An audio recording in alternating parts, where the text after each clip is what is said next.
मात्र मागच्या वेळी काही शंका काहींच्या होत्या आणि आपल्याला वेळ संपल्यामुळे बंद करायला लागलं होतं. त्यामुळे शांतीपाठानंतर आपण जर कोणाला काही शंका असतील, ते जॉईन झालेले असतील तर त्यांचा विचार करू आणि मग आपल्या पाठाला सुरुवात करूया. हरिः ओम. यो ब्रह्माणं विदधाति पूर्वं यो वै वेदांश्च प्रहिणोति तस्मै तमहं देवमात्मबुद्धिप्रकाशं मुमुक्षुर्वै शरणमहं प्रपद्ये. योऽन्तः प्रविश्य मम वाचमिमां प्रसुप्तां संजीवयत्यखिलशक्तिधरस्वधाम्ना अन्यांश्च हस्तचरणश्रवणत्वगादीन् प्राणान्नमो भगवते पुरुषाय तुभ्यम्. ॐ वाङ्मे मनसि प्रतिष्ठिता मनो मे वाचि प्रतिष्ठितम्. आविरावीर्म एधि वेदस्य म आणीस्थः श्रुतं मे मा प्रहासीः. अनेनाधितेनाहोरात्रान् सन्दधामि ऋतं वदिष्यामि सत्यं वदिष्यामि तन्मामवतु तद्वक्तारमवतु. अवतु माम् अवतु वक्तारम् अवतु वक्तारम्. ॐ शान्ति शान्ति शान्तिः.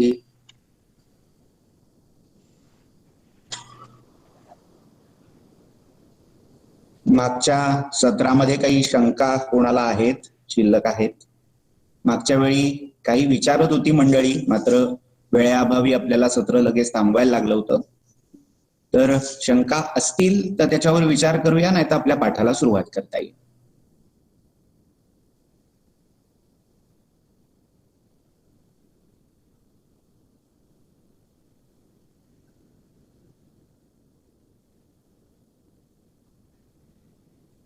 बहुधा सगळी मंडळी निशंक झालेली आहेत, त्यामुळे आपण वेळ फारसा दौडायची गरज नाही. आपण मागच्या सत्रामध्ये ऐतरेय उपनिषदातला पहिला अध्याय, त्याचे 3ही खंड क्रमशः इथे पाहिले, पूर्ण झाले. पहिला अध्याय पहिल्या अध्यायातला 3रा खंड मागच्या वर्गामध्ये पूर्ण झाला होता. आज आपण जे पाहणार आहोत ते ऐतरेय उपनिषदाच्या 2ऱ्या अध्यायातले मंत्र. आता आपण क्रमशः पाहूया.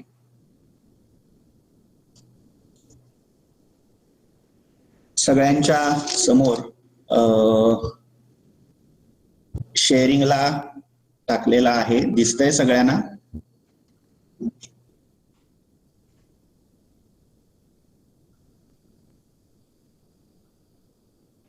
हा, दिसतंय.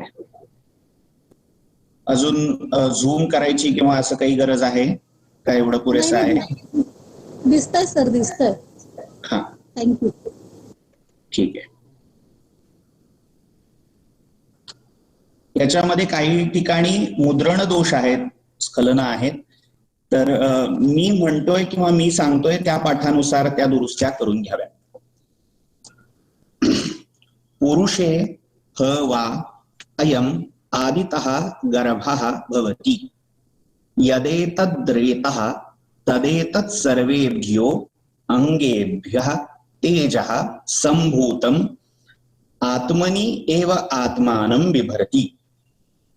तद्यदा स्त्रियां सिंचति अथ एनत् जनयति तदस्य प्रथमं जन्म. पुरुषे ह वा अयम आदितो गर्भो भवति. आपण मागच्या वेळी आवसथ, 3 आवसथ आणि 3 स्वप्न अशी त्या जीवाची पाहिली, आत्म्याची पाहिली. त्यातलाच काहीसा संदर्भ हा इथे सुरू होतोय.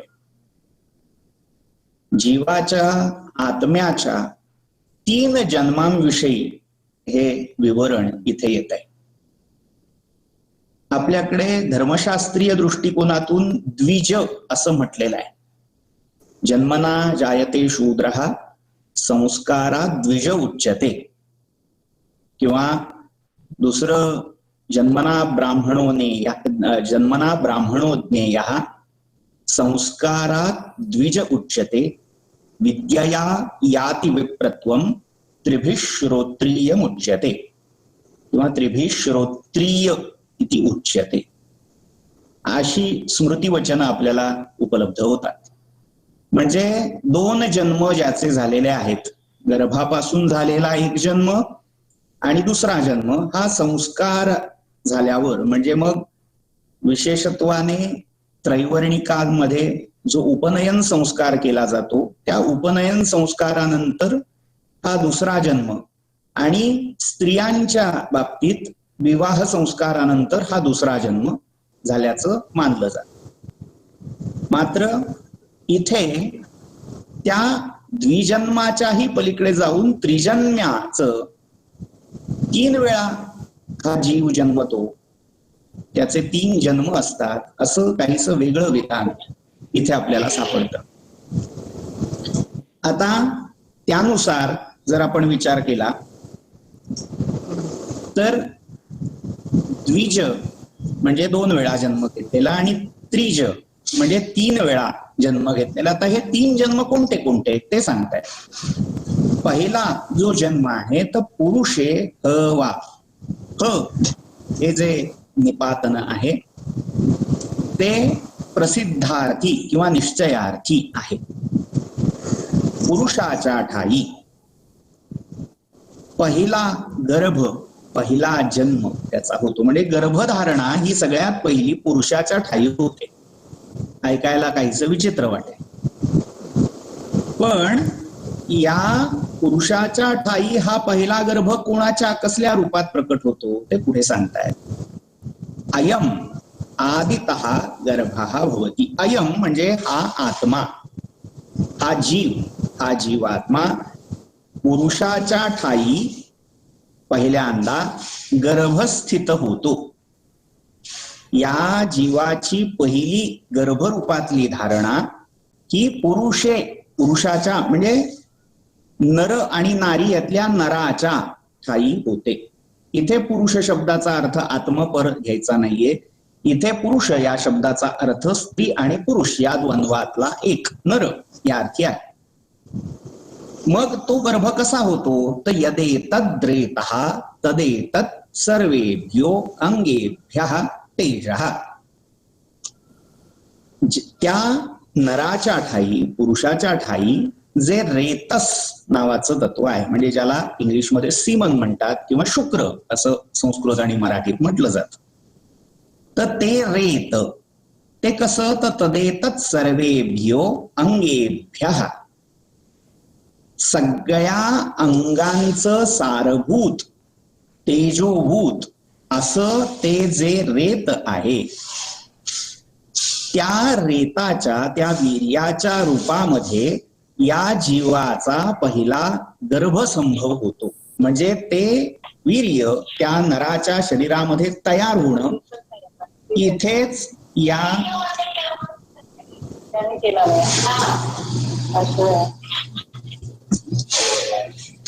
काही अडचण आहे का?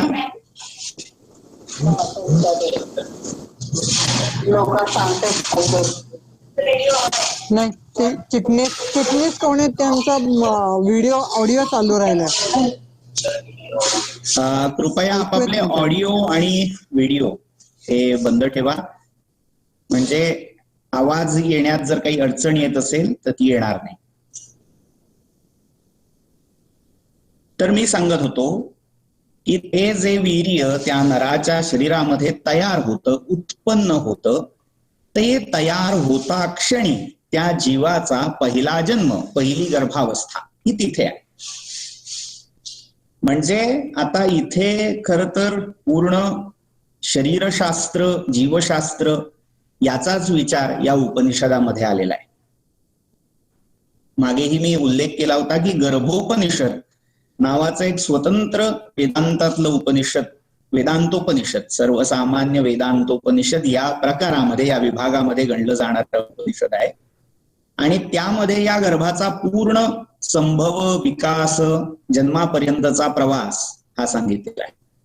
तर त्याचा पूर्वभाग म्हणता येईल त्या उपनिषदाचा असा हा सगळा जीवाचा 3 जन्माचा गर्भसंभवाचा सगळा प्रकार, ती प्रक्रिया ही इथे सांगितली जाते. तर ते जे रेतस आहे ते त्या नराच्या सगळ्या सर्वेभ्यो अंगेभ्या तेजः संभूतम, सगळ्या शरीरामधलं सगळ्या अवयवांमधलं जे तेज आहे ते त्या रेताच्या रूपामध्ये एकवट्ट उत्पन्न होतं. आता हे समजून घ्यायचं असेल तर थोडा आयुर्वेदाचा विचार आपल्याला इथे करायला लागेल. माझा आयुर्वेदाचा अभ्यास नाही हे मी आधीच स्पष्ट करतो. इथे आपल्या वर्गामध्ये अनेक आयुर्वेद तज्ज्ञ किंवा वैद्यही उपस्थित आहेत. मी जर कुठे चुकत असेल तर त्यांनी सुधारून घ्यावं किंवा सूचना द्यावी. त्याप्रमाणे मानवी शरीरामध्ये सप्तधातू सांगितलेले आहेत. प्रत्येक जीवाच्या, विशेषतः मानवाच्या शरीरामध्ये हे सप्तधातू, 7 धातू आहेत. धातू या शब्दाचा आपण भौतिक शास्त्राच्या दृष्टीतून एलिमेंट्स म्हणजे सोनं, लोखंड एवढाच अर्थ मर्यादित घेतो. मात्र त्याच्या जवळ जाणारी पण त्याच्याही पेक्षा व्यापक अशी धातू संकल्पना आयुर्वेदामध्ये आणि आपल्या धातुवादामध्ये, भारतीय परंपरेमध्ये सांगितलेल्या स्वतंत्र येते. तर यामध्ये सप्तधातू या मानवी शरीरात सांगितलेले आहेत. ते क्रमाने जर पाहिले तर रस, रक्त, मांस, मेदस किंवा मेद, अस्थि, मज्जा आणि शुक्र हे सप्तधातू सांगितलेले आहेत. त्यातला सगळ्यात शेवटचा जो धातू आहे तो शुक्र धातू, तेच वीर्य किंवा रेत या नावाने ओळखलं जातं. आता यांचा उत्पत्ती क्रम हा असाच आहे. आपल्या शरीरामध्ये आपण जे अन्न खातो त्याची पाचन प्रक्रिया होते आणि ह्या प्रक्रियेमधून जो एक अन्नरस तयार होतो, ज्याला आपण जीवनरस म्हणू शकतो, अन्नातून डायरेक्ट एक्स्ट्रॅक्ट झालेला, निघालेला असा तो रस नाहीये. तर ज्याचं शरीरामध्ये शोषण एक प्रकारे होऊ शकेल, शरीराचं पोषण त्याच्यावर होऊ शकेल असा, म्हणजे त्या अन्नरसाची पुढची सूक्ष्म अवस्था, असा तो रस पहिला धातू. आता त्या रसातून काही विशिष्ट भागाचं रक्त तयार होतं. या रक्तातल्या विशिष्ट भागाचं मांस तयार होतं. या मांसातला विशिष्ट भाग हा मेद म्हणून विकसित होतो. ही सगळी विकासाची किंवा एक उत्क्रांत, तिथेही एक इव्होल्युशन आहे की त्या अन्नरसाची उत्क्रांती रक्ताच्या रूपात. मात्र ही उत्क्रांती पूर्ण सगळ्या रसाची किंवा रक्ताची होत नसते. जे मूळ धातुस्थान आहे त्याचं काही अंशात्मक विकसन हे पुढच्या धातूमध्ये होतं. तर रसातला आता त्याचं परिमाण किती हे वैद्य सांगू शकतील अधिक स्पष्ट. तर रसातला अगदी काही अंश हा रक्त होतो, रक्तातला अगदी काही अंश हा मांस होतो, मांसातला अगदी थोडा अंश मेद, मेदाचं पुढे स्नायू, मग मज्जा, मग अस्थि आणि मग, म्हणजे आता इथे काही वेळेला मेद, अस्थि आणि मज्जा असं म्हणतात, क्रम मागे पुढे आहेत. सगळ्यात शेवट म्हणजे अस्थि किंवा मज्जा ह्या नंतरचा जो शेवटचा धातू आहे तो शुक्र आहे. म्हणजे अन्नरसापासून रसातला अगदी कितीसा भाग हा वीर्य रूपामध्ये परिणत होत असेल हा विचार करण्याचा विषय आहे. म्हणजे ते जे धातुस्थान शेवटचं सांगितलंय ते किती प्रेशियस असेल. आपल्या भारतीय संस्कृतीमध्ये ब्रह्मचर्याला सर्वोत्तम, सर्वोपरी मानलेलं आहे. म्हणजे आपण परमतत्वाला ब्रह्म असं संबोधतो. त्या ब्रह्मवद आचार, ब्रह्मवद चर्या, त्या चर्येला ब्रह्मचर्य असं म्हटलं गेलंय. त्यामुळे त्या ब्रह्मचर्यामध्ये म्हणजे तो जो धातू होतोय स्थूल भौतिक दृष्टीने त्या धातूचा क्षय होऊ न देणं हे ब्रह्मचर्याचं स्थूल रूप, प्रारूप असं समाज किंवा नैतिक धारणामध्ये सांगितलं गेलं. मात्र त्याच्याही पुढे जाऊन ही जी प्रजोत्पादनाची क्षमता आहे ती प्रजोत्पादनाची क्षमता न खर्च करता, व्यय न होऊ देता ते प्रजोत्पादन करणं, नवीन उन्मेष करणं, घडवणं, नवोत्पत्ती घडवणं, हे खरं त्या ब्रह्मचर्यामागचं गंतव्य आहे. थोडं समजायला अवघड जाईल की खर्चही होऊ द्यायचा नाही आणि नवीन चेतना, नवीन जीव जन्मालाही घालायचा. हे कसं? तर ब्रह्म जसं अव्यय राहून स्वतःच्या रूपामधला एकही अंश फुकट न जाऊ देता त्या प्रकृतीच्या ठाई या सृष्टीचा गर्भ, त्या गर्भाचं आधान करतो, ते करतं ब्रह्म. त्याप्रमाणे प्रत्येक जीवाने हे अव्यय राहिलं पाहिजे. म्हणजे तो धातू व्यय, धातू क्षय होऊ द्यायचा नाहीये, असं मूळ त्या ब्रह्मचर्याचं ध्येय आहे. आता ही हठयोगातली फार क्लिष्ट प्रक्रिया आहे. त्याच्या हठयोगातल्या किंवा योगातल्या या प्रक्रियेत आता मी शिरत नाही. मात्र धातुरक्षण हा ब्रह्मचर्यातला भाग, आणि त्याच्या मागचं कारण हेच आहे की सगळ्या धातूमधला सर्वोत्तम धातू हा ते रेतस आहे. त्यामुळे जे उपनिषद सांगतंय सर्वेभ्यः अंगेभ्यः, त्या सगळ्या अंगांचं जे तेज, त्या सगळ्या अंगातलं जे सार, त्या सगळ्या धातूंचा जो परम साररूप रस, ते हे उत्पन्न होत. त्यामुळे अगदी काटेकोर भाषेत सांगायचं झालं तर त्या रेताचा एक बिंदू जरी खर्च झाला तर किती रक्त, किती मांस, किती अस्थि, किती मज्जा, किती रस हा व्यय गेला, फुकट गेला, हा विचार करण्याचा विषय. त्यामुळे ते सगळ्याचं सार आहे, ते सगळ्याचं तेज आहे, असं प्रतिपादन उपनिषद द्रष्टे तिथे करतात. आता ते संभूतम, उत्पन्न झालंय, म्हणजे तो अयम आदितः गर्भः भवती असं म्हणत असताना तो गर्भ म्हणजे काय? हे वीर्य उत्पन्न होणं, त्या वीर्यामध्ये जीवोत्पत्तीची क्षमता आहे, म्हणजे ते चैतन्य तिथे कुठेतरी स्थिरावलेलं आहे. तर तिथेच त्या जीवाचा, त्या चेतनेचा पहिला जन्म झाला. संभूतम आत्मनी एव आत्मानं बिभर्ती, आणि खर तर हा नवीन जीवात्मा आहे.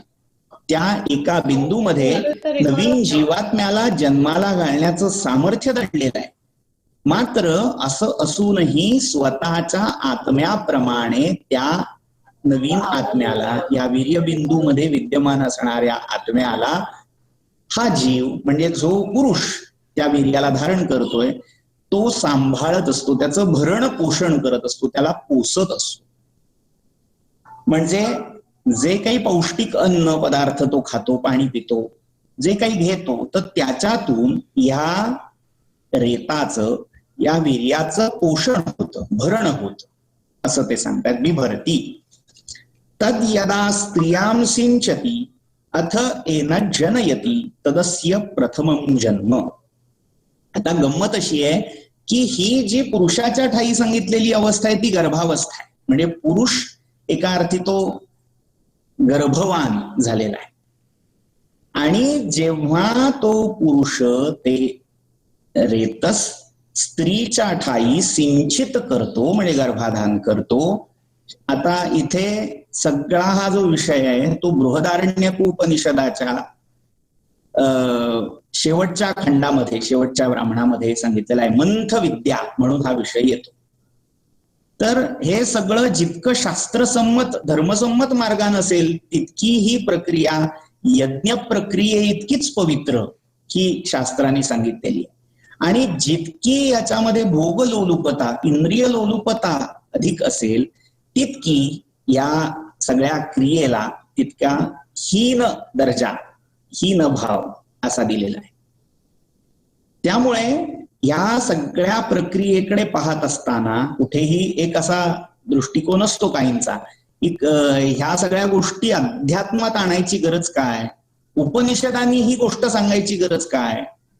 म्हणजे अक्षरशः सामान्य व्यक्तीच्या दृष्टिकोनातून हा सगळा चावट विषय आणि उपनिषद काय याच्यावर खर्च करतायत हे मंत्र. तर त्याचं उत्तर हेच आहे की अध्यात्म ही विद्या, अध्यात्म हा विषय आत्मानम अधिकृत्य आहे, आत्म्याविषयीचा. त्यामुळे आत्म्याच्या संबंधी जे जे काही ह्या म्हणजे सूर्याचा प्रकाश जिथपर्यंत पोहोचतोय त्या लोकी जेवढं काही आहे तेवढं सगळं या अध्यात्म विद्येमध्ये सांगितलं जात आहे. त्यामुळे हा सगळा विषय आत्म्याच्या जन्माचा म्हणजे लौकिक व्यावहारिक दृष्टीने जे जन्म आपण गणतोय त्याचा सगळा हा विषय हा इथे चर्चेला जातो. तर आता हा सगळा जन्माचा भाग म्हणजे गर्भ राहिला पुरुषाच्या ठाई आणि जन्म झाला स्त्रीच्या ठाई. कसा तर स्त्रीच्या ठाई जेव्हा तो सिंचित करतो, गर्भाधान करतो, तेव्हा एनत जनयती, तेव्हा याला एनत हा जो जीवात्मा आहे, नवीन जीवात्मा जो रेतोबिंदूच्या रूपामध्ये शरीरात होता, याच्या गर्भ अवस्थेमध्ये होता, तो या स्त्रीच्या ठाई जातो आणि तिच्या ठाई जन्म घेतो. एनत जनयती, पहिलं ते चैतन्य, पहिली ती चेतना जी अंकुरायची असते, केवळ बीज अवस्थेमध्ये, गर्भित अवस्थेमध्ये पुरुषाठाई असते, ती अंकुरते पहिल्यांदा स्त्रीच्या शरीरात गेल्यावर. आणि तो आलेला अंकुर हा खरं पहिला जन्म आहे. म्हणजे गर्भावस्था हा जन्म न धरता त्याचा त्या गर्भातून आलेला अंकुर, गर्भामध्ये आलेली लौकिक दृष्टीने आलेली चेतना ही त्या जीवाचा पहिला जन्म आहे, असा हा मंत्र सांगतो.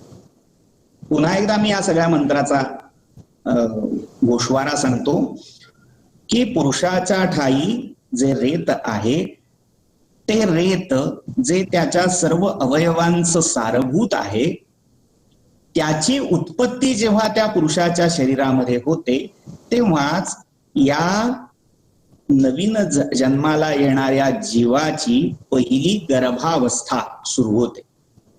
आणि त्या गर्भावस्थेत आलेल्या या जीवाचा पहिला जन्म, गर्भावस्था आणि गर्भावस्थेतून प्रकट होणं, मुखर होणं, व्यक्त होणं, या प्रक्रियेला जन्म म्हणून त्यांनी वेगळं केलंय. आणि ते जे होतं ते स्त्रीच्या ठाई गर्भाधान झाल्यानंतर, तो त्याचा पहिला जन्म. तत् स्त्रिया आत्मभूतम गच्छती. आता ते स्त्रीच्या ठाई गेलेलं रेतस आत्मभूतम गच्छती, स्त्रीच्या रूपामध्ये एकत्र होऊन जातं, मिसळून जातं, इतकं मिसळून जातं की ते आत्मभूतच होतं, स्त्रीचा आत्माच होत. आता इथे धर्मशास्त्रामध्ये अजून काही विशेष गोष्टी सांगितलेल्या आहेत, त्या लक्षात घ्याव्या लागतील. पुत्राला आत्मा म्हटलेला आहे किंवा आत्मा वै पुत्र नामासी असं स्मृतिवचन आहे की आत्मा हाच त्या पुत्र रूपाने जन्म घेतो. आत्म्यापासून आत्माच जन्म घेत असल्यामुळे त्याला आत्मज किंवा आत्मक असं म्हटलं गेलंय. आणि स्त्रीच्या गर्भातून हा पतीच पुत्र रूपाने पुन्हा जन्म घेतो. अस्याम जायते तस्मात जायेती उच्यते. म्हणजे स्त्रीला, विशेषतः पत्नीला जाया असं म्हटलेलं आहे. जाया या शब्दाचं जे निर्वचन आहे, व्युत्पत्ती आहे, ती करताना स्मृतिकार सांगतात की तिच्या ठाई पतीच पुत्र रूपाने जन्म घेतो, जन्मतो, म्हणजे पतीचा पुनर्जन्म होतो पुत्र रूपात, म्हणून तिला जाया असा शब्द वापरलेला आहे. तर सांगायचं तात्पर्य असं की तिच्या ठाई हे गर्भाधान झाल्यावर जीवाचा झालेला पहिला जन्म, आणि हा जन्म ती स्त्री आपल्या आत्म्याप्रमाणे आत्मसात करते.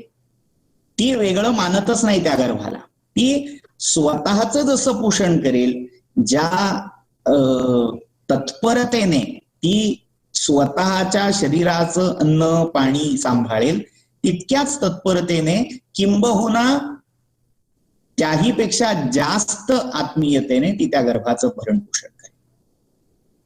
आता इथे एक गोष्ट लक्षात घ्यायची की आत्मा म्हणजे काय. आत्मभूतम गच्छती असं जे म्हटलंय, तर आत्मभूत होतो, आत्मभूतत्वम गच्छती, एकरूप होऊन जातो, मात्र एक होत नाही, हे लक्षात ठेवायचं. हे सगळं भावनिक स्तरावर चाललेलं आहे. लौकिक स्तरावर आपण बघतोय, पण शेवटी आत्मा म्हणजे काय ह्याचा जेव्हा आपण विचार करायला लागतो, आत्म्याची अगदी सुटसुटीत व्याख्या, आपण मागे आत्मा या शब्दाच्या व्युत्पत्ती सगळ्या बघितल्या होत्या. अद्यते अत्तीच भूतानी, ही अन्नाची व्याख्या, आय एम सॉरी. आणि आत्म्याची व्याख्या यच्चाप्नोति यदा दत्ते यच्चाप्ति विषयानिह यच्चास्य संततो भावः तस्माद आत्मेति कीर्त्यते, ही आत्म्याची व्याख्या आपण पाहिली होती. पण त्याही पेक्षा अगदी सोपी सुटसुटीत व्याख्या आपल्याला करायची झाली तर ती अशी आहे की मृत्यू देखील जी गोष्ट तुमच्यापासून हिरावून नेऊ शकत नाही, ती गोष्ट म्हणजे आत्मा आहे.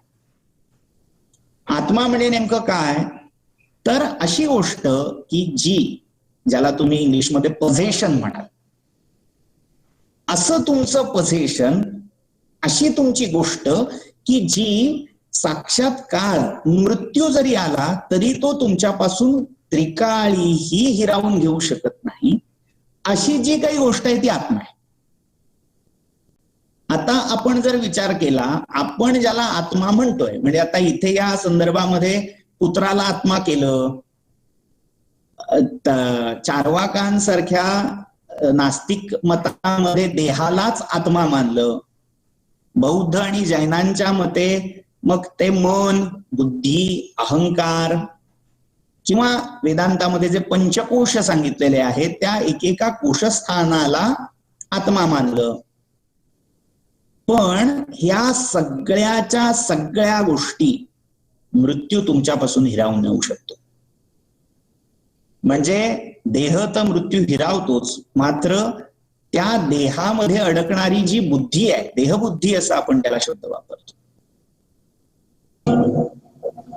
तो देहबुद्धीचा भाव मृत्यू हिरावून नेतो. जो अहंकार तुमच्या देहाठाई असतो, म्हणजे मी अमका आहे, मी अमका इतक्या विद्या शिकलेला आहे, माझं रूप असं आहे, माझा वंश असा आहे, माझा धन इतकं आहे, हा जो काही अस्मिता, अहंकाराचा भाव, अस्मि इति भावना, ही जी काही आहे ती देखील मृत्यू तुमच्यापासून हिरावून नेऊ शकतो. आता शंका अशी येईल की मी अस्मि आहे हा भाव मृत्यू कसा हिरावून नेईल, तर त्याचं उत्तर इतकं सोपं आहे की पुढचा जेव्हा जन्म मृत्यूनंतर तुम्हाला येईल तेव्हा तुमची अस्मिता, तुमचा अभिमान हा नव्याने सुरू होईल. त्या जन्मात जो देह असेल त्या जन्मातलं तुम्हाला सगळं संस्कार, स्मृती, अनुभव याच्यावरून तुमचा अहंकार विकसित होत जाईल. एक गुरुचरित्रामधली कथा इथे उद्धृत करावीशी वाटते. ही कथा अनेक संतांच्या चरित्रामध्ये थोड्याफार फरकाने आलेली आहे. जसं की समर्थ रामदास स्वामींच्याही चरित्रामध्ये ही कथा सदाशिव शास्त्र्यांचा गर्वपरिहार या प्रसंगात सांगितलेली आहे. ती मूळ गुरुचरित्रामध्ये येते. दत्तावतारी श्रीमंत नरसिंह सरस्वती महाराज त्यांच्याकडे 2 पंडित हे जयपत्र मिळवण्यासाठी आले. हे देशोदेशी फिरलेले गाढे वेदविद्येचे विद्वान हे या विद्याध्ययनाद्वारे कोणाचं कल्याण न करता लोकांना शास्त्रार्थ करून हरवू इच्छित होते, आपली विद्वत्ता प्रस्थापित करू इच्छित होते. हॅलो, काही प्रॉब्लेम आहे का? हॅलो, या असणाऱ्या संदर्भामध्ये थोडस आपल्याला ह्या आत्म्याच्या असणाऱ्या वेगवेगळ्या समजुतीचा व्याख्याचा आणि ह्या शेवटी असणारे उपनिषदात की ब्रह्म हे प्राज्ञ आहे. हे प्राज्ञ ह्या शब्दाची या आत्म्याच्या चाललेल्या व्याख्येचा काय आपल्या ओळखीचा, जाणीवेचा, माहितीच्या अंगाने वापरता येईल अशी माझी अपेक्षा आहे.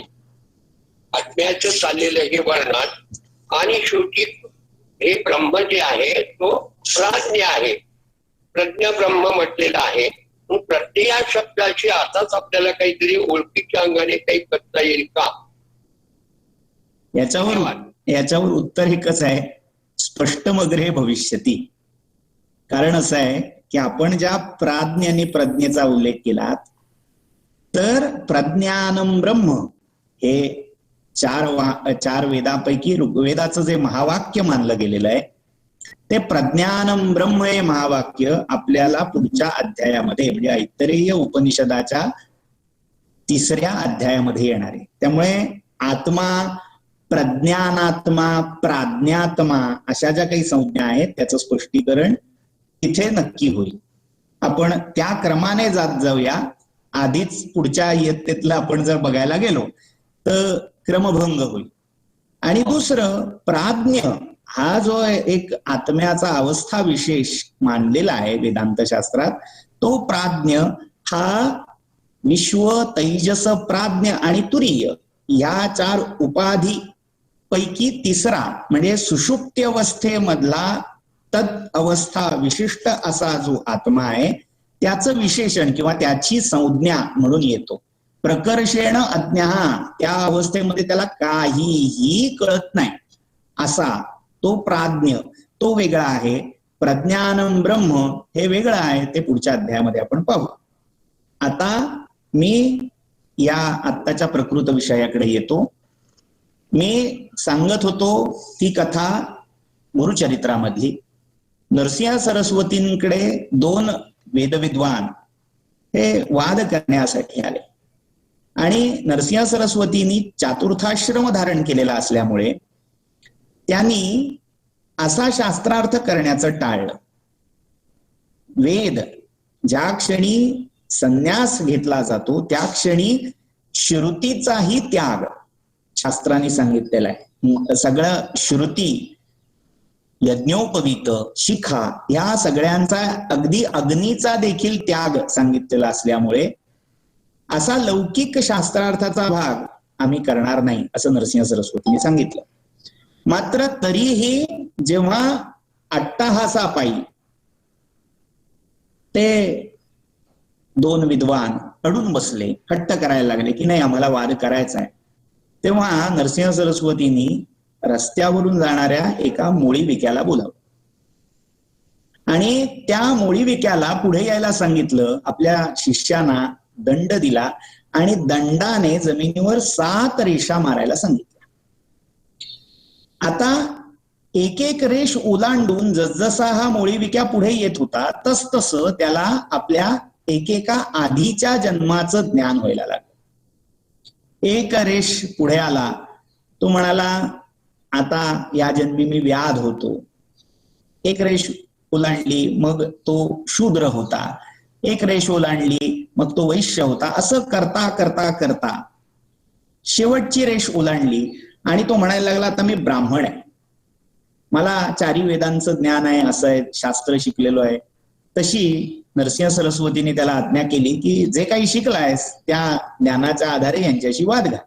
आणि त्या मोळी विका म्हणून जाणाऱ्या त्या व्यक्तीने क्षणामध्ये त्या दोन्ही देशा परदेशामध्ये ख्यातकीर्ती अशा त्या विद्वानांचा पराभव करून टाकला. शास्त्रार्थामध्ये 4 मुंड्याचीत हे दोघं झाले. आता हे नेमकं काय झालं तर त्या सत्पुरुषांच्या सामर्थ्याचा प्रभाव म्हणून म्हणा किंवा त्याचा पूर्वसुकृताचा योग म्हणा, त्यामुळे हे त्याला पूर्वजन्माचं ज्ञान झालं.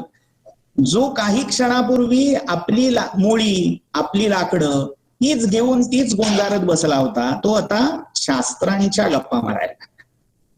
आणि जर हे सुरू राहिलं तर वर्णाश्रम मर्यादा भग्न होईल. म्हणून नरसिंह सरस्वतींनी त्याला त्याच्या कपाळावर जे भस्म लावायला दिलेलं होतं त्याला पूर्वस्मृती जागी व्हावी, जाती स्मरत्व यावं यासाठी ती विभूती धुवून टाकायला त्या शिष्याना सांगितली. त्यांनी त्याच्या अंगावर पाणी घातलं आणि मागच्या जन्माची स्मृती मावली.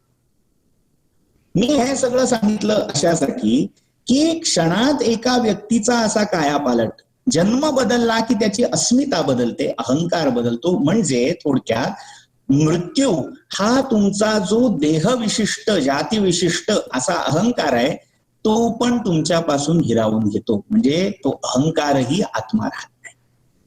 हीच गोष्ट बुद्धी, मन, सगळी जी काही अंतःकरण चतुष्टय असतील, चेतना म्हणून असेल, प्रत्येगात्मा म्हणून असेल, जे काही तुम्हाला जाणवत आहे, तुमच्या सगळ्या जाणीवा हा मृत्यू शून्यप्राय करून टाकतो, तुमच्यापासून हिरावून घेऊन जातो. त्यामुळे या सगळ्या गोष्टींना आत्मा म्हणता येत नाही. आत्मा ती गोष्ट आहे की जी मृत्यूनंतर सुद्धा तुमच्या पाठी राहते. हा सिद्धांत प्राच्य देशांनी स्वीकारलेला आहे, पूर्वेच्या देशांनी हा स्वीकारलेला आहे. म्हणून त्यांना पुनर्जन्म आणि पुनर्मृत्यू हे सिद्धांत स्वीकारायची सोय आहे. ज्या क्षणी हा आत्मा, ह्या आत्म्याचं अस्तित्व, आपण ज्याला देहपात म्हणतोय, ज्याला सर्वसाधारण परिभाषेमध्ये मृत्यू म्हणून संबोधलं जात आहे, त्याच्यानंतर आहे का नाही, इथे सगळ्या शास्त्रांचे वादविवाद हाणामाऱ्या सुरू होतात. तर आता या सगळ्यामध्ये आत्म्याचे वेगवेगळे जन्म या मंत्रभागामध्ये येत आहेत. तर या आत्म्याच्या देहगत अस्तित्वाच्या आधीही त्याला अस्तित्व होतं आणि या देहाच्या पतनानंतरही त्याला अस्तित्व आहे. हा या सगळ्या प्रतिपादनामागचा, कथनामागचा मूळ आशय आहे, गाभ आहे. तर इथे त्या स्त्रीला आत्मभूत होतो, म्हणजे ती स्त्री इतकी त्याच्याशी तद्रूप होते, त्या स्त्रीच्या देहामध्ये तो इतका एकरूप होऊन जातो की त्याला आणि त्या स्त्रीला स्वतंत्र अस्तित्व राहत. त्या स्त्रीला अंतर्वती किंवा अंतर्वत्नी असं विशेषण संस्कृतमध्ये वापरलेलं आहे. म्हणजे जिच्यामध्ये एक आत्मा अंतर्हित आहे, लपलेला आहे, दडलेला आहे, अशी. तर तो आत्मा त्या स्त्रीच्या आत्म्याशी इतका जोडला जातो, आत्मभूतम गच्छती, मात्र आत्मा होत नाही हे लक्षात ठेवायचं. कारण जर आत्मा झाला असता तर झाला असता हे म्हणणं पण तिथे सांगायला लागलं नसतं. यथा स्वम अंगम तथा, म्हणजे जशी ती स्वतःच्या अंगाची काळजी घेते, स्वतःचं अंग जसं ती पाहते, तसं त्या आत्म्याचं अंग ती पाहते. तस्माद एनाम न हिनस्ती, आता तो जो आत्मा आहे तो तिला आणि ती त्या आत्म्याला म्हणून इजा पोहोचवत नाही. म्हणजे त्या चेतनेठाई आत्मभाव, आत्मभावाची प्रसक्ती असा एक शब्द संस्कृतमध्ये येतो. हे माझं आहे असं म्हटल्यावर ते कसं टिकेल, ते कसं सुरक्षित राहील. आत्म या शब्दाचा एक अर्थ सेल्फ असाही आहे आणि आत्म या शब्दाचा अर्थ माझं म्हणजे मम, अहम आणि मम या दोन्ही गोष्टी आत्म या शब्दात दाखवल्या जातात. त्यामुळे ते माझं आहे या जाणीवेने भारली जाऊन ती स्त्री त्याची निगा राखते आणि तो आत्मा ही त्या स्त्रीचा आत्मा, त्या स्त्रीचं अस्तित्व हे माझं आहे असं समजून तिलाही जपतो. दोघंही एकमेकांना जपतात. ही फार महत्वाची गोष्ट आहे. म्हणजे आपल्याला अशी कल्पना असते की ती माता ही त्या गर्भाचं पोषण करते, मात्र खरी गंमत इथे उपनिषदात सांगितलीये तस्मात एनाम, म्हणजे त्या स्त्रीला, त्या अंतर्वतीला हा इजा पोहोचू देत नाही, न ही नसती, मारत नाही, मरू देत नाही. स अस्यैतम आत्मानम अत्र गतम भावयती, ती त्या आत्म्याचं, स्वतः ठाई आधान पावलेल्या आत्म्याचं स्वतःच्या आत्म्याप्रमाणे भरण पोषण करते.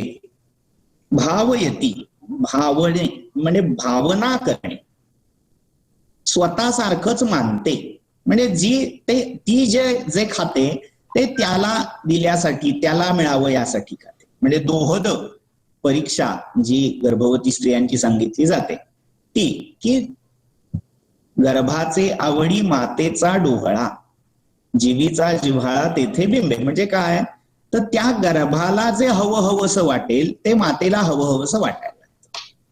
इतकं आत्मरूप, इतकं एकाकार ती होऊन जाते त्या गर्भाशी. सा भावयित्री भावयितव्या भवती तम स्त्री गर्भम बिभर्ती सहा अग्र एव कुमारम जन्मनः अग्रे अधिभावयति स यत् कुमारम जन्मनो अग्रे अधिभावयति आत्मानम् एव तद्भावयति एषां लोकानां संतत्या एवं संतता हि इमे लोका तदस्य द्वितीयं जन्म. पहिला जन्म त्या स्त्रीच्या ठाई गर्भाधान झालं तो. आता दुसरा जन्म ते सांगतायत की ती स्त्री आपल्या गर्भामध्ये त्याचं भरण पोषण करते आणि ते करत असताना सा भावयित्री भावयितव्या भवती, ती त्याचं पालन पोषण करते. त्याचं म्हणजे कोणाचं, त्या पतीच्या आत्म्याच्या अंशाचं. त्यामुळे ती सगळ्यांद्वारे, घरच्या सगळ्यांद्वारे भावयितव्या भवती. थोडक्यात ती यांचं भरण पोषण करते, म्हणून तिचं भरण पोषण करण्याची जबाबदारी सगळ्या कुटुंबाची, समाजाची होऊन जाते. म्हणजे भावयितव्या या शब्दातून भरण पोषण करण्याजोगी असा भाव व्यक्त केलेला आहे. ती याचं पोषण करते, म्हणजे थोडक्यात स्त्री ही येणाऱ्या पिढीचं पालन पोषण करते. त्यामुळे स्त्री ही स्वतः पालन पोषण करण्याजोगी आहे, हा भाव इथे व्यक्त होतो. तम स्त्री गर्भम बिभरती, त्या गर्भाचं धारण ती स्त्री करते. आता काय होतं, सहा अग्रे एव कुमारम जन्मनो अग्रे अधिभावयति. गर्भ आपण ज्याला म्हणतो ती अवस्था आता त्याला येते. पहिला गर्भ ज्या उपनिषदांच्या दृष्टीने जो सांगितला तो पित्याच्या शरीरामधली रेताची अवस्था, हा त्याचा खरा गर्भ आहे. आणि त्याचं स्त्री ठाई झालेलं आधान हा त्याचा जन्म आहे.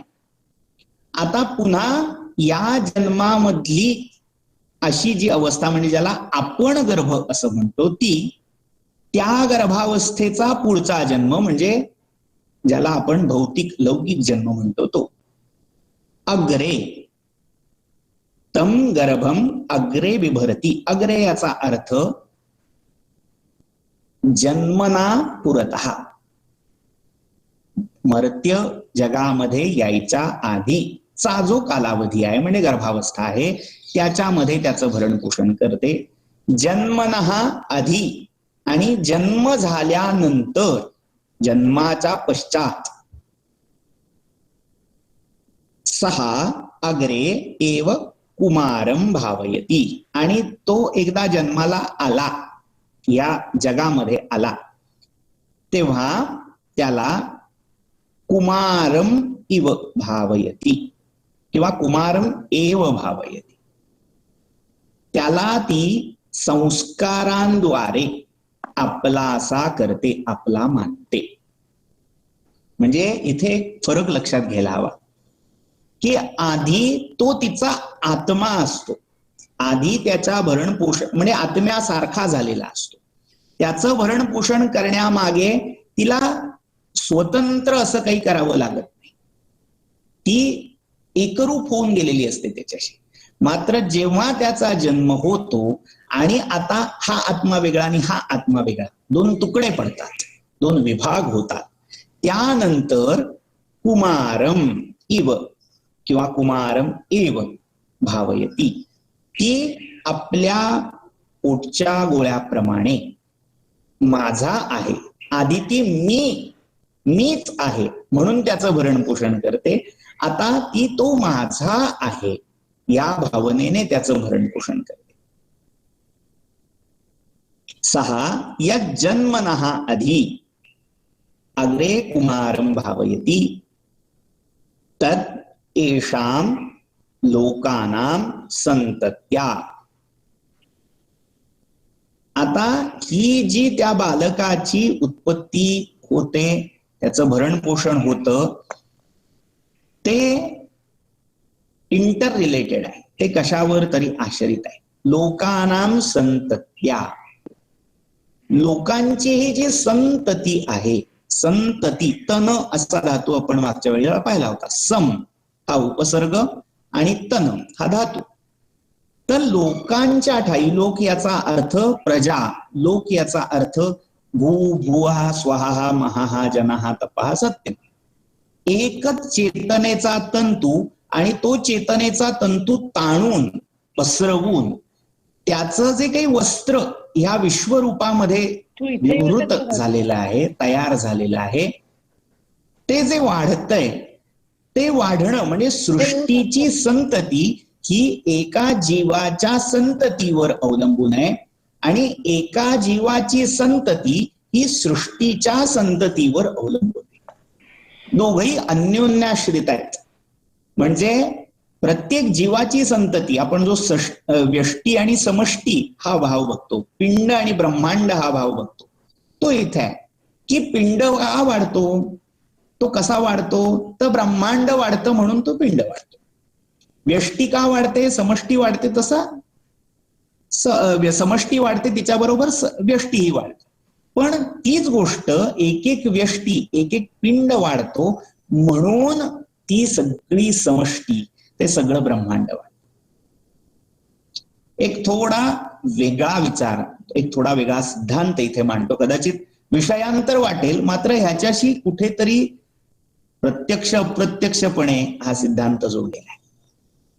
न्याय आणि वैशेषिक या दर्शनामध्ये सांगितलेले हे सिद्धांत आहेत. पाक सिद्धांत, पाक प्रक्रिया, त्याला पिलू पाक आणि पीठर पाक असे शब्द आहेत, अशा संज्ञा आहेत.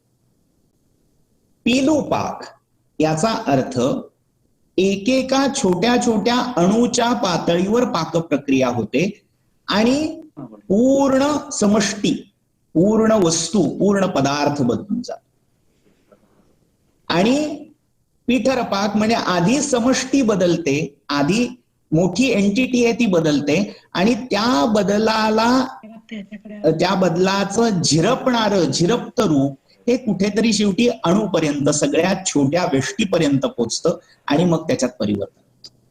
अगदी साध्या सोप्या शब्दात सांगायचं झालं तर आंब्याचं उदाहरण घेऊया. आंबा पिकतो म्हणजे काय होतं, पाक. पाक या शब्दाचा अर्थ पिकणे, तयार होणे, सिद्ध होणे असा आहे. तर आंबा पिकला म्हणजे काय झालं, तर तो जो कच्चा आंबा असतो, कैरी आपण म्हणतो, तिच्यामध्ये रसनिष्पत्ती होते, त्याचा रंग पालटतो, गंध चांगला दरवळायला लागतो. तर असा तयार झाला की आपण म्हणतो हा पक्व झाला आंबा. तर ही पक्व होण्याची जी प्रक्रिया आहे, पिकण्याची प्रक्रिया आहे, ती नेमकी कशी होते हो? 2 दिशा न्याय आणि वैशेषिक या दर्शनाने सांगितलं. जेव्हा वैशेषिक दर्शन ही प्रक्रिया सांगतं तेव्हा म्हणतं आंबा पिकतो म्हणजे आंब्यातला सगळ्यात छोटा जो अणू आहे, पिलो आहे, तो पहिल्यांदा त्या उष्म्याद्वारे, त्या उष्णतेमुळे पिकतो, तयार होतो. तो एक अणू पिकला, एक पिलू पिकला की तो दुसऱ्या अणूला चेतना देतो, प्रेरणा देतो पिकायला. आणि असं एक एक एक एक अणू पिकत पिकत पिकत पूर्ण आंबा तयार होतो. म्हणजे टप्प्याटप्प्यात हा आंबा तयार होतो. आणि न्यायदर्शन याच्या बरोबर उलटी प्रक्रिया सांगतं. ते काय सांगतं की हा अख्खा आंबा एकदम पिकतो त्या उष्णतेचा परिणाम अख्ख्या आंब्यावर आधी होतो आणि त्याची जी गोडी आहे, त्यावेळेला असं होतं आपल्याला आंबा जेव्हा दिसतो तेव्हा बाहेरनं छान पिवळा जर्द असा असतो, सुंदर रंग असतो, वासही असतो, मात्र कुठेतरी आत आंबटपणा राहिलेला असतो. कोळीशी आपण जर पाहिलं तर तो आंबटपणा राहतो का? त्याचं उत्तर हे न्यायशास्त्री देतात. ते म्हणतात की आधी स्थूलरूप पिकतं आणि त्या स्थूलातून ते पिकणं हळूहळू झिरपत झिरपत झिरपत शेवटच्या अणुपर्यंत पोहोचतं. हाच न्याय मी इकडे व्यष्टी आणि समष्टीला लावून दाखवतो की समष्टी तयार होते, समष्टी सिद्ध होते, समष्टी संतत राहते. का राहते? तर ती व्यष्टी टिकली आहे म्हणून. प्रत्येक जीवाला प्रजोत्पादन हे नेमून दिलेलं आहे. त्याची जी नैसर्गिक प्रक्रिया आहे, आहार, निद्रा, भय आणि मैथुन यातली चौथी, त्याची योजनाच मुळात या प्रजोत्पादनासाठी. त्यामुळे धर्मामध्ये प्रत्येक जीवाचं जीवित असल्यावर देहवान झाल्यावरचं एक कर्तव्य प्रजोत्पत्ती असंही सांगितलेलं आहे. तर हे सगळं म्हणजे ते प्रजोत्पत्तीचं तंत्र जसं एका इंडिव्हिज्युअल व्यक्तिगत पातळीवर सुरू आहे, म्हणून ते किंबहुना एक एक जेव्हा हे तंत्र सांभाळतोय, म्हणून तर अख्खा समाज चाललाय, अख्खी समष्टी प्रत्येक जण सांभाळतोय म्हणून तर चालली. आणि याच्या उलट अख्खी समष्टी चालली, अख्खा समाज ते सांभाळतोय म्हणून कुठेतरी एक छोटा घटक ते सांभाळतोय. समाज असेल तशी व्यक्ती घडत जाते आणि व्यक्ती घडलेली असेल तसा समाज घडत जातो. कसं हे चक्र म्हणजे कोंबडी आधी का अंड्या आधी, तसा हा प्रश्न आहे की व्यष्टीच्या संततीमुळे समष्टीची संतती होते का समष्टीच्या संततीमुळे व्यष्टीची संतती होते? तर इथे ते सांगतायत लोकानां संतत्या आत्मानं एव भावयती.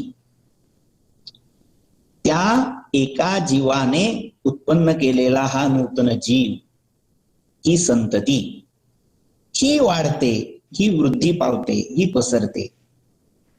का? तर ती त्या विश्वाची समष्टीची ही संतती तिच्या बरोबरीने वाढत असते. म्हणून हे दोघही एकमेकांना पोषक पूरक असतात.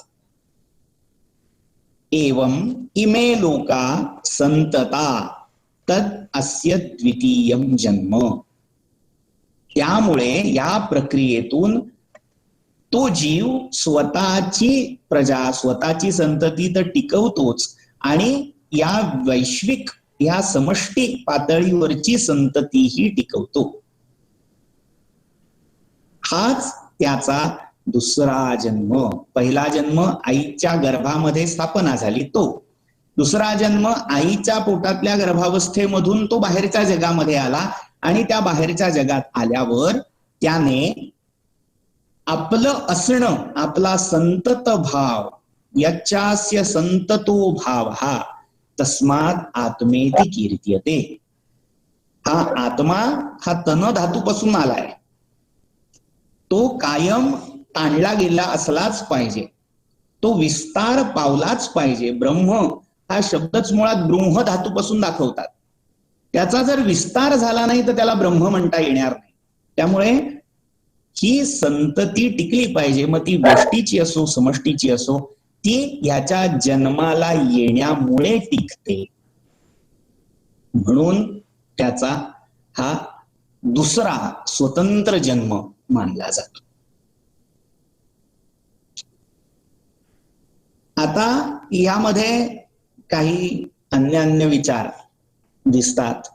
मुळात स्त्री पुरुष संबंध आणि त्याच्यामधली असणारी ही संतती कल्पना. प्रत्येक जीवाच्या ठाई मी कायम असावं ही इच्छा आहे. प्रत्येक जीवाला असं वाटत असतं की मी कायम असावं, त्रिकाला बाधित असावं. जो अगदी मुमूर्षू आहे, मरायला टेकलेला आहे किंवा मरायची इच्छा करतोय, तो पण त्याला आपण ही जिजीविषा चुकत नाही, जगण्याची इच्छा चुकत नाही. आणि ही जी विषा आहे, जी विषेत शतम समाहा, जे ईशावास्यामध्ये सांगितलेलं आहे, ती जी विषा आपली ह्या संतती संकल्पनेमुळे असते. प्रत्येकाला माहितीये आपल्या असण्याला एक एक्सपायरी डेट आहे. त्यामुळे त्या असण्याचं एक एक्सटेन्शन तो काढून ठेवतो. जसं एक झाड आपण लावतो, अतिशय आंब्याचंच उदाहरण घ्या, आता आंब्याचे दिवस आहेत त्यामुळे सारखी उदाहरणं आंब्याचीच येणार आहेत. तर आंब्याचं एखादं छान झाड, एखादी चांगली जात लावली जाते. आंबा सुंदर असतो, रसाळ असतो, चव अप्रतिम असते. आणि जसजसं ते झाड वठायला लागतं, म्हातारं व्हायला लागतं, तेव्हा विचार असा केला जातो की या झाडाची संतती, ही जात, ही हिंदीमध्ये ज्याला नस्ल, उर्दूमध्ये असा शब्द आहे नस्ल, टिकावी असा प्रयत्न सुरू होतो. मग त्याचं कलम कर किंवा त्याच्या ज्या कोळी आहेत त्याच्यावरून झाड उत्पन्न करण्याचा प्रयत्न कर, असं सगळं धोरण आखलं जातं. आणि काय होतं तर त्याच्यातून तसंच त्याच प्रतीचं फळ देणारं नवीन झाड आपण करतो आणि ते जुनं झाड वठून जातं. मात्र जेव्हा आपण त्या नवीन झाडाला आलेलं फळ चाखतो तेव्हा म्हणतो हाच तो आंबा. आता खरं पाहिलं तर तो हा आंबा नसतो, तो आंबा ते झाड वठून गेलेलं असतं. मात्र तोच हा आंबा म्हणत असताना असं काय सूत्र आहे, असा कोणता तंतू आहे जो तिकडेही होता आणि इकडेही होता.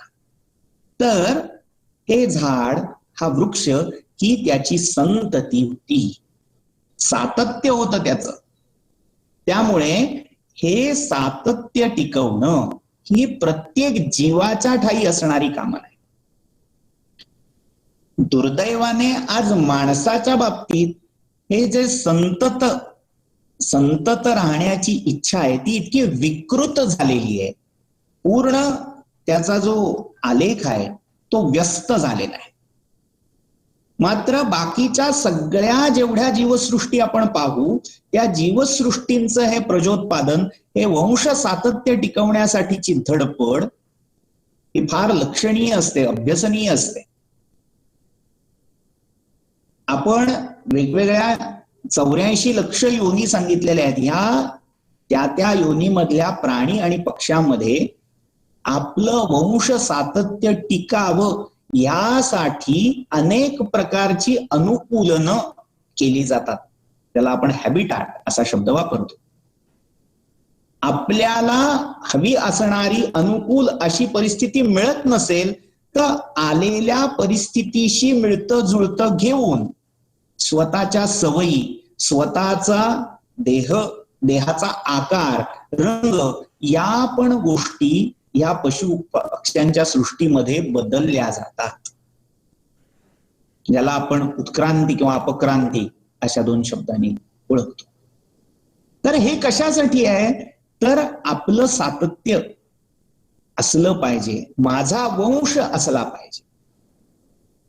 पूर्वीच्या काळी आज ही गोष्ट लोकांच्या प्रायोरिटी, आपण ज्या अग्रक्रम म्हणतो, त्या लिस्टवरून हळूहळू जाताना दिसतीये. याच्यावरून मला कोणत्याही समाजरचना किंवा व्यवस्थेवर कोणत्याही प्रकारचं भाष्य करायचं नाहीये. मात्र कशी धारणा समाजाची बदलत जाते, म्हणजे जेव्हा अष्टपुत्रा सौभाग्यवती भव असा आशीर्वाद दिला जायचा तेव्हा प्रजा आणि बहुप्रजा असावी ही कामना. नंतरच्या काळात काही ध्येय धोरणामुळे हम दो हमारे दो असं येतं. त्याच्यानंतर वन इज फन आणि त्याच्यानंतर नन इज फन. ही सगळी, ज्याला उत्क्रांती म्हणायचं का अपक्रांती, या विचारात अनेक विचारवंत अजूनही अडकलेले आहेत. मात्र ही सगळी जी गोष्ट आहे त्याच्यामध्ये भोग कामना ही प्रधान आणि वंश सातत्य टिकवणं हे गौण ठरत गेलेलं आहे. पण जी अस्मिता आहे, आपल्या ठायी असणारी जी गुणवैशिष्ट्ये आहेत ती टिकावी. आणि ती टिकावी कशासाठी तर या विश्वामध्ये प्रत्येक वस्तूला, प्रत्येक जीवाला स्वतःचं असं एक अस्तित्व आहे, स्थान आहे, आणि त्या स्थानापेक्षाही महत्वाचं त्याला एक कार्य नेमून दिलेलं आहे. ते कार्य या विश्वाच्या अन्न साखळीमधला इकोसिस्टीम आपण ज्याला म्हणतो, त्यामधला एक दुवा, एक कडी, एक घटक म्हणून राहण्याचं ते कार्य. मी असायला पाहिजे कशासाठी? तर माझी भोगलालसा तृप्त व्हावी, माझ्या इच्छा मनोकामना पूर्ण व्हाव्यात, यासाठीच नव्हे तर मी या एका पूर्ण विश्वव्यवस्थेचा एक घटक आहे, म्हणून मी असावं, म्हणून मी राहावं. ही देखील त्या वंश सातत्यामागची एक धारणा फार महत्वाची आहे, जी आज मनुष्यामध्ये लुप्त होत चालली आहे, मात्र बाकीच्या सगळ्या प्राण्यांमध्येही आहे. ते सातत्य, ती संततता टिकवणं, आणि या संतततेमध्ये तो आत्मा कसा संतत राहतो. आजचा दिसणारा देह जो आहे तो देहाचा आकार धारण करण्याच्या आधी जेव्हा त्या शुक्राणूच्या अवस्थेमध्ये होता तेव्हाही ती चेतना संतत होती. तो शुक्राणू जेव्हा स्त्रीच्या शरीरातल्या शोणिताशी संयुक्त झाला आणि कलिल किंवा बुद्बुद नावाची अवस्था प्राप्त झाली तेव्हाही तो संतत होता. जेव्हा त्या बुद्बुदाचा परिणाम म्हणून तो गर्भसंभव झाला, गर्भाला आकार आला, एक एक अवयव आले, एक एक शरीरातली अंग विकसित होत गेली, त्यातली जाणीव, त्यातलं मन, त्यातल्या स्मृती या विकसित होत गेल्या. तिथेही ती चेतना संतत होती.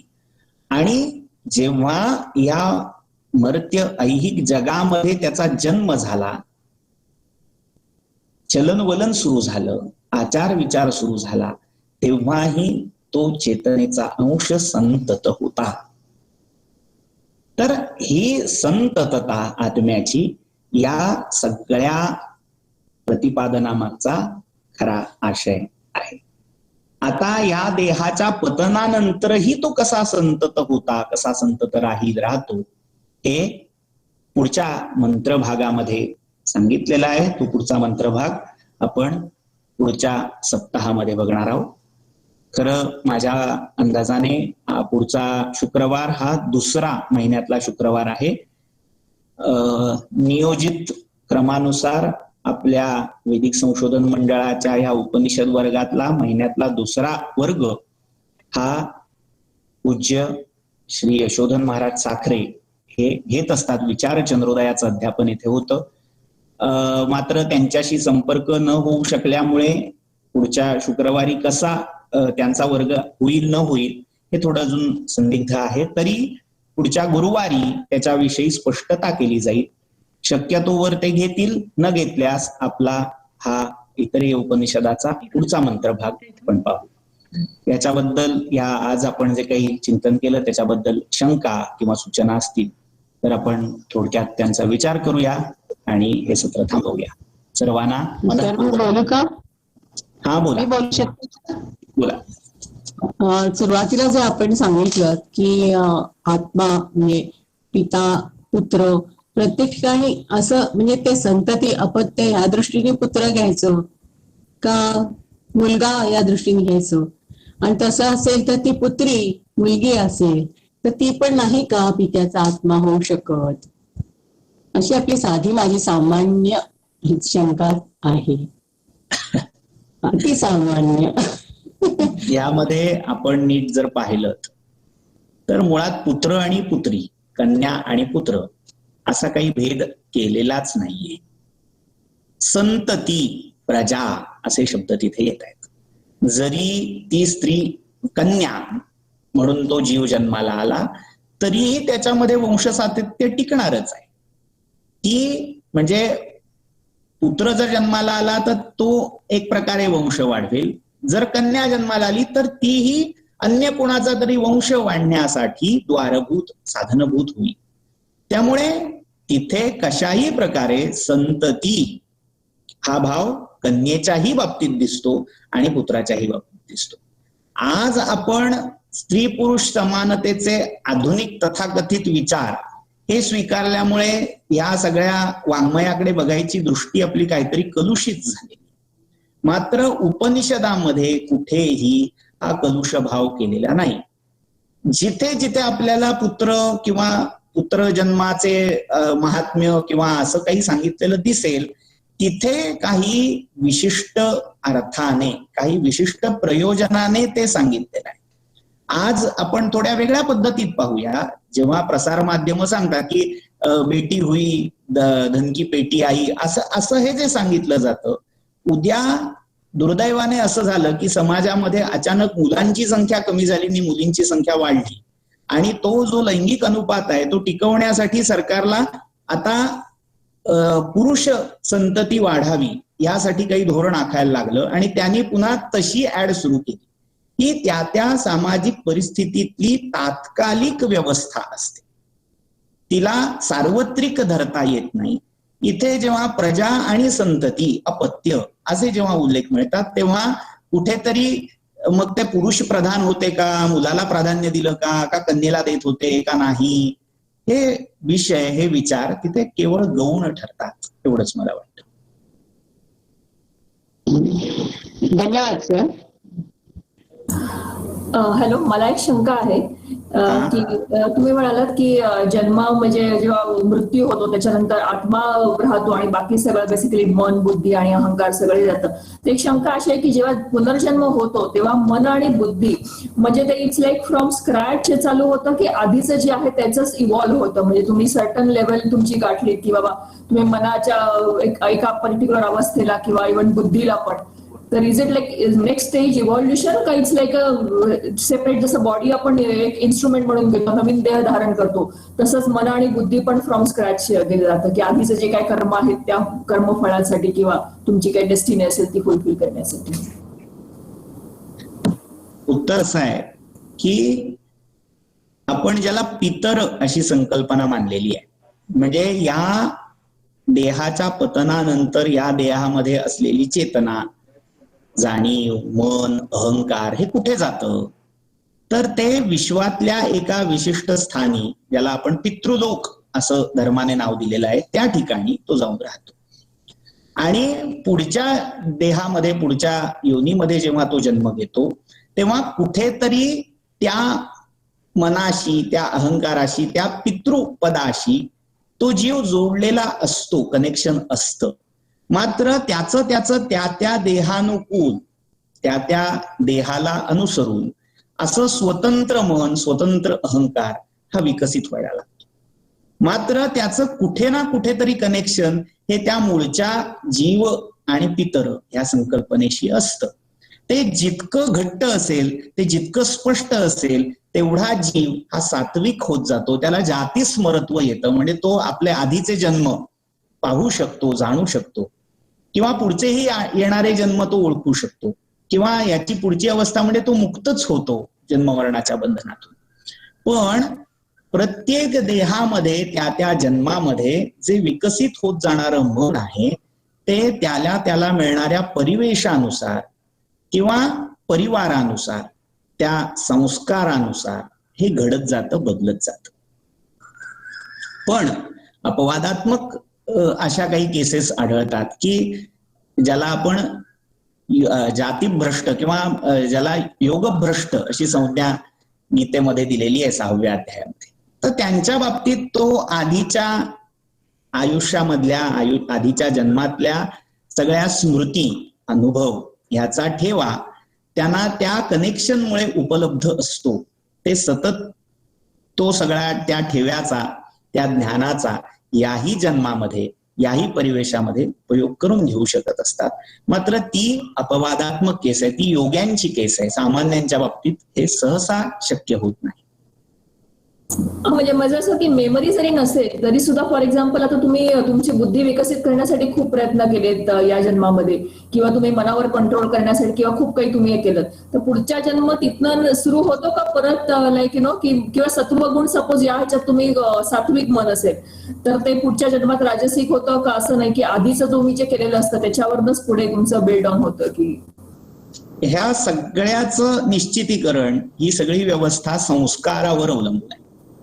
तुमच्या आजच्या जाणीवेवर जे संस्कार, ज्या संस्काराची पुटं असतील, म्हणजे थोडक्यात साधना कशाला करायची, आम्ही मरताना नाम घेऊ आणि मुक्त होऊ, असं म्हणणाऱ्यांसाठीचं हे उत्तर आहे.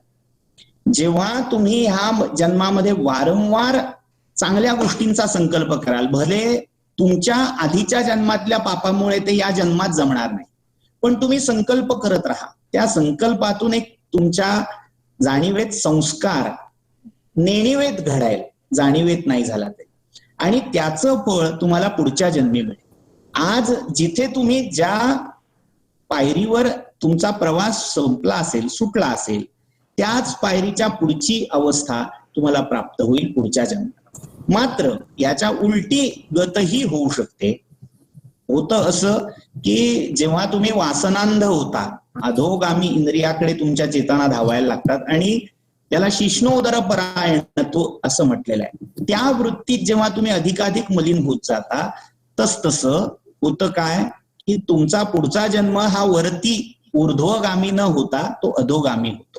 म्हणजे जे गीतेमध्ये आसुरी गती ज्या सांगितलेल्या आहेत किंवा जघन्य अशा ज्या योनी सांगितलेल्या आहेत, त्याच्यामध्ये त्या जीवाला जन्म घ्यावा लागतो. म्हणजे तिथे त्याची अपक्रांती होते, अधोगती होते. मात्र सर्वसामान्य जर तुम्ही संस्कार आणि साधना यांची जोड ठेवली तर जिथे तुमचा प्रवास संपलाय तिथून पुढच्या जन्मी पुढचा प्रवास हा करता नक्कीच येतो. Okay, thank you. हॅलो, मी बोलू का? मी अनिल कुमार भाटे. मी अनिल कुमार भाटे अमेरिकेतून तुमचं व्याख्यान ऐकतो आहे. तर या विषयामध्ये एक थोडासा पॉइंट सांगावा असं मला वाटलं, तर तुमच्या परवानगीने सांगतो की आता ज्या ताईंनी हा प्रश्न विचारला त्याला एक उत्तर असं की एक जन्म संपल्यानंतर त्या जन्मातल्या सगळ्या ज्या मेमरीज असतात त्या सबकॉन्शियस माइंड मध्ये दाबल्या जातात, आणि मग त्याच्यावरती अपर लेअर वरती मग नव्या जन्मातलं सगळं सुरू होतं. आणि हे आधुनिक विज्ञानाला देखील मान्य झालेलं आहे. काही वर्षांपूर्वी योगामध्ये रिसर्च मी करतो अमेरिकेत असून सुद्धा, त्या संदर्भामध्ये आम्ही हिप्नॉटिक रिग्रेशन या प्रक्रियेवरती संशोधन केलं, आणि आमच्या असं लक्षात आलं की हिप्नॉटिक रिग्रेशन जर केलं तर या अगोदरचे जन्म आठवायला लागतात. हे अनेक प्रयोगांद्वारे आम्ही बघितलेलं आहे, परंतु ते पब्लिश करू शकलो नाही, कारण ज्यांच्यावरती हे प्रयोग केले त्यांची परवानगी नव्हती. की आमच्या पूर्वायुष्यातल्या गोष्टी तुम्ही जर पब्लिकली सांगायला लागलात तर ते कसं, ते आम्हाला आवडणार नाही, आणि म्हणून आम्ही हे काही पब्लिश केलं नाही. पण असे प्रयोग खरोखरच करून बघितलेले आहेत आणि ते यशस्वी झालेले आहेत. आणि असं लक्षात येत आहे की या जन्माच्या अगोदरचा जन्म, त्याच्या अगोदरचा जन्म, त्याच्या अगोदरचा जन्म, असे अनेक जन्म हिप्नॉटिक रिग्रेशन या प्रोसेसमधून समजायला लागतात, आठवायला लागतात.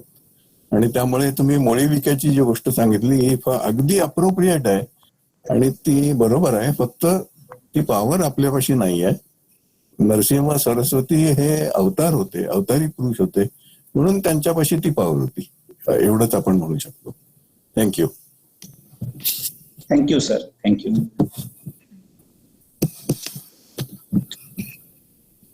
दीप्ती मॅडम, तुमची शंका काही स्पष्ट झालं असेल अशी आशा.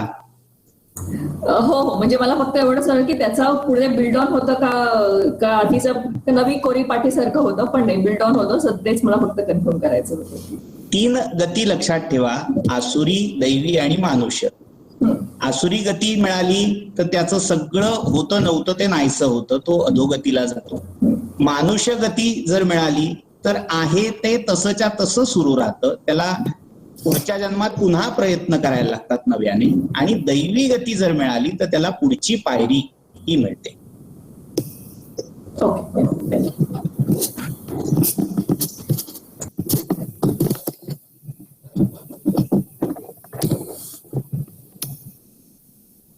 माझ्या अंदाजान प्रश्न आता नसावेत. सर्वांना मनःपूर्वक धन्यवाद. आपण शांती मंत्र घेऊन या सत्राचा समारोप करूया. सर एक विचारू का जर हा. वेळ असेल तर? हा. कुठेतरी असं वाचलं होतं मी शब्द रेतस आणि अतिरेतस. याच्यामध्ये एक दुसरा आयुर्वेदातलाच सिद्धांत असा की रेतसच्या पुढची अवस्था ओजस आणि त्याच्या पुढची अवस्था तैजस अशी आहे. म्हणजे काही ठिकाणी जो तैजस म्हणजे 9 धातू असे सांगितलेले आहेत. जेव्हा थोडक्यात आपण पाहिलं की रस साठत गेला की त्याच्या साठ्यातला एक विशिष्ट भाग रक्त होतो, तसा रेतस साठत गेलं की आधुनिक ऍलोपॅथीच्या दृष्टीने हे सगळं हास्यास्पद आहे, त्यांना ते मान्य होणार नाही. मात्र आयुर्वेदाच्या दृष्टीने हे स्पष्ट केलेलं आहे. तर त्यांचं म्हणणं असं की जेव्हा त्या रेताचा वीर्याचा ठराविक प्रमाणात संचय होतो तेव्हा त्याच्या पुढची अवस्था ओजस ही येते आणि त्या ओजस या तत्वाचा संचय झाला, एक विशिष्ट स्थिती तुम्ही साधलीत की ते तेजामध्ये परिणत होतं. म्हणजे आपण काही असे साधक किंवा असे काही लौकिक पुरुष पाहतो. पुरुष या शब्दाचा पुन्हा अर्थ मेल फिमेल अशा अर्थी घ्यायचा नाहीये, जीव अशा अर्थी घ्यायचा आहे. त्याच्या अवतीभोवती एक ऑरा, एक तेजोवलय आपल्याला असल्याचं आढळतं आणि ते या प्रकारचं अतिरेतस तेजस या प्रकारातलं धातुस्थान असं म्हणता येईल. पण मग तसं असेल तर मग ही अवस्था स्त्रियांच्या बाबतीत येणार नाही, कारण स्त्रियांच्याही बाबतीत होईल. कारण त्याचं उत्तर एवढंच आहे की धातू म्हणजे जो पुरुषांच्या ठायी वीर्य या नावाने आहे तोच धातू स्त्रियांच्या ठायी शोणित या नावाने आहे. इथे रेतस किंवा वीर्य याचा अर्थ फक्त सीमन असा नाही, तर स्त्रियांमध्ये रिप्रोडक्शनसाठी प्रजोत्पादनासाठी जो धातू काम करतो, ज्याला संस्कृत किंवा आयुर्वेद शोणित असं म्हणतं, तर त्या शोणिताचं संचय. आता ब्रह्मचर्य हे दोन्ही लिंगांना सापेक्ष वेगवेगळ्या पद्धतीत सांगितलेलं आहे. ते तसं तसं पाळणं, त्यातून त्याचं ती रिप्रोडक्शनची ॲबिलिटी, प्रजोत्पादन क्षमता ही कुठे थांबवायची आणि कुठे सैल सोडायची हा संयम सांभाळून तो अतिरेतसाचा भाग स्त्रियांनाही प्राप्त करता येण्याजोगा आहे. ज्या ब्रह्मवादिनी योगिनी होत्या त्यांच्या ठायी हे आढळतं. धन्यवाद सर, मला मिळालं उत्तर. आपण शांती मंत्र घेऊया. हरिः ओम. वाङ्मे मनसि प्रतिष्ठिता मनो मे वाचि प्रतिष्ठितम् आविरावीर्म एधि वेदस्यम आणीस्थः श्रुतं मे मा प्रहासीः अनेनाधितेनाहोरात्रान् सन्दधामि ऋतं वदिष्यामि सत्यं वदिष्यामि. अवतु माम् अवतु वक्तारम्. ओम शांती शांती शांती. सर्वांना सादर नमस्कार आणि धन्यवाद. धन्यवाद सर, छान झालं प्रवचन. नमो नमः सर, धन्यवाद. धन्यवाद.